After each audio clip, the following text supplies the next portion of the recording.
안녕하세요, Teacher Michael. 안녕하세요. Sit down. Thank you, Teacher Michael.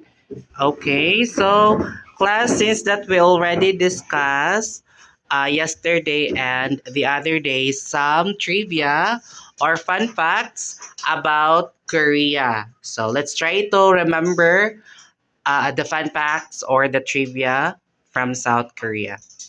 Who can still remember what is the capital city of South Korea? Okay, let's have Samantha. Seoul. Seoul, very good. Next is, what is the Korean currency? Or sa Philippine, kay naatua kay peso, and sa Korean, what is the name of their currency? Okay, Jivon. Won, very good. And now, let's have another fun facts or Korean trivia class. So, who can tell me? So, since we already discussed Korean alphabet, right? Oh, what is the Korean alphabet, Gani? Yes, Eliza. Hangul. Hangul. So, my question is, who created Hangul? Kinsa man tinakahibaw sa kanang nag-create sa Hangul. Okay. Yes. Let's have another hand. Rachel. King Chan. King Chan, wrong. Wrong. Okay. Eliza. King. Sa King sa una Oh, yes, King. King Jowon. King Jowon, wrong. Jivon, yes. King Sushin, wrong. Yes. Sam. King Jun. King Jun, wrong. King Jong. King Jong-won, wrong. Angel. Ikaw, Aiko. Sit properly. Wala na. So, the correct answer, class, is King Sejong the Great. I said Jong. Okay, again, who created, kamatanan, all.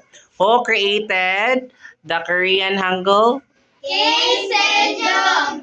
The Great. The Great. Sejong. Sejong. Sejong.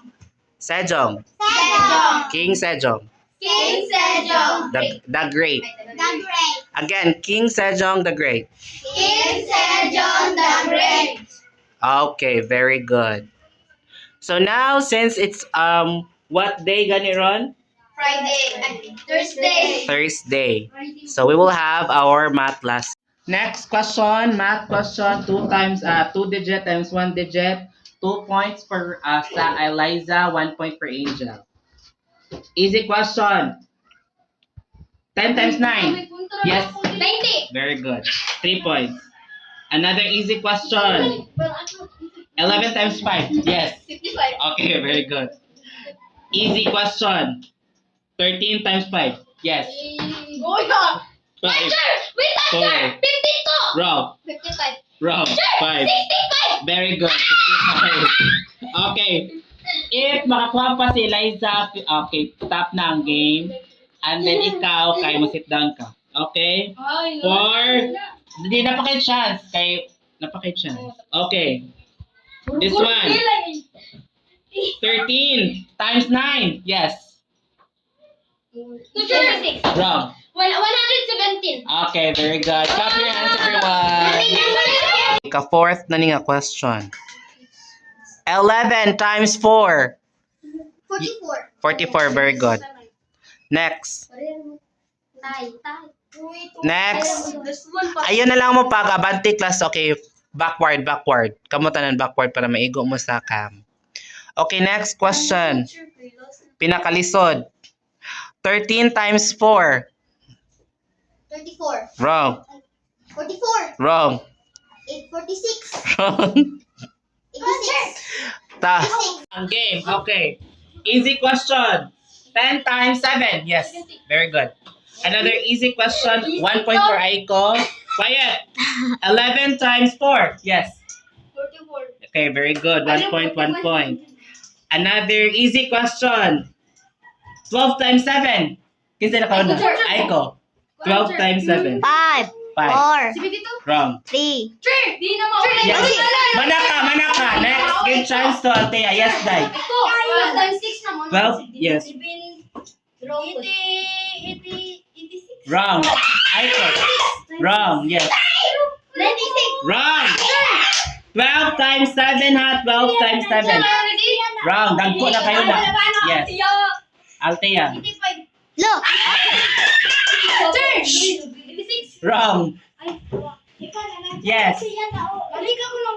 12 times 7. Pag solve mo sa yung utok. 5, 4, 3, 2. Okay, the answer is 84. 84. Oh, yeah, 86. Okay, next question. 1.1 point pa. Easy question. 13 times 8. Yes, Aiko. 13 times 8.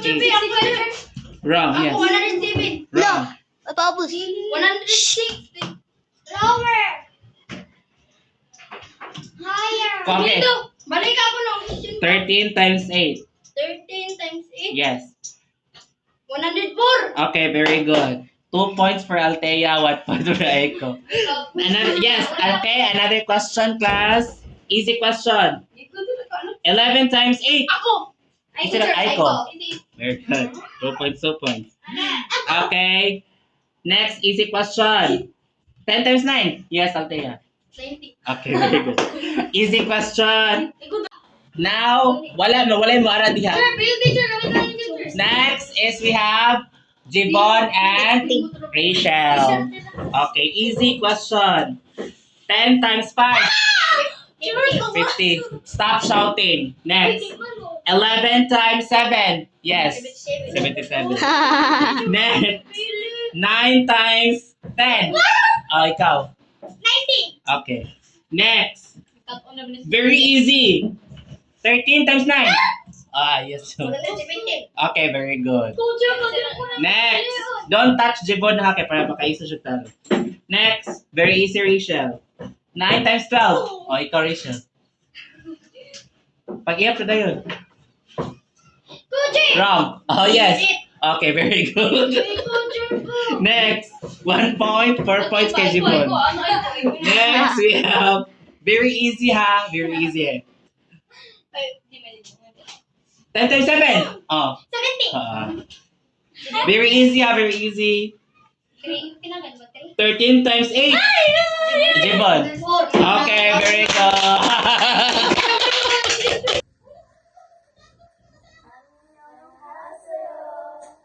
Okay, so good evening, class. Are you ready to listen for our topic today? Yes. So now I am going to discuss about, okay, first and foremost, what is our subject for today? Science. Yes, I am very much excited to teach you about science since you all know that is my favorite subject. Yes, yes. Do you hear me? Yes. Oh, yes, very good. So now I am going to discuss about science. The topic that I am going to discuss today is all about ecosystem and the energy flow. So, mag-wonder mo, what really is ecosystem? Anong was? Misal, asa ko madunggan di ko ng ecosystem. Kung saan man siya pa-eco-eco? Sure, ang gana bang ecosystem, sure? Kay, kana ba ng ubustorya ka kay murag, hello. Ya, naamon siya system. So, kana siguro sa quanture, sa kanang, singalan ni sure, kana siguro sa diskuhan, sure, kay, eco, tingog sa messenger mo, eco man siya, nilang siya sound system, mo na siya? Dili. So, okay, ecosystem. So, an ecosystem, it is a community of living organisms. Pasabot, ang ecosystem is grupo na siya sa mga living organism. Now, let me ask you, what is living organism? Yes, Rowan? Can you move here, doctor? Kanang? Yes, buhi. Came from its word living. Naay life. So what is living? Naay life. Okay, very good. So when we say living, it means naa siya life, naa siya kinabuhi.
sunlight, through the sunlight. So now, energy has this called pattern or ang iyahang direction.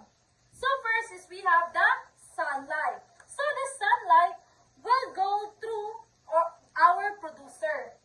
So gikan sa sunlight, i-absorb siya sa atong producer.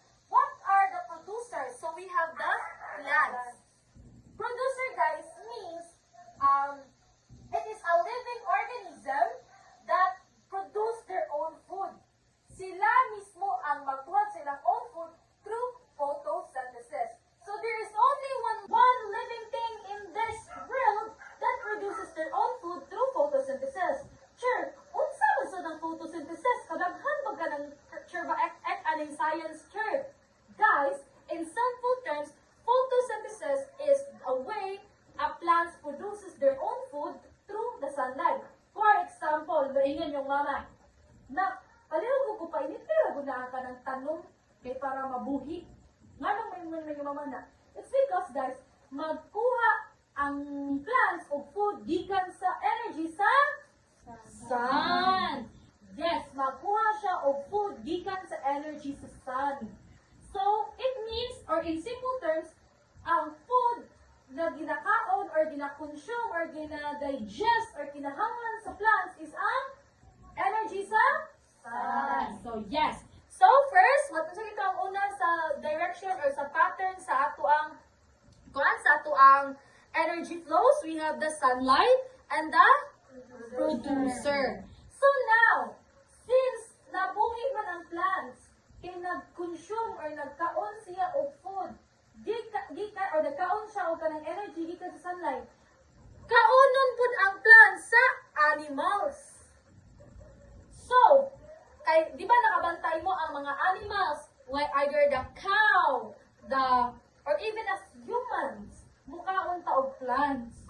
So now, in animals, guys, we have three components or the three types of animals. First is we have the herbivores. Herbivores means ang mga animals nga mukaon og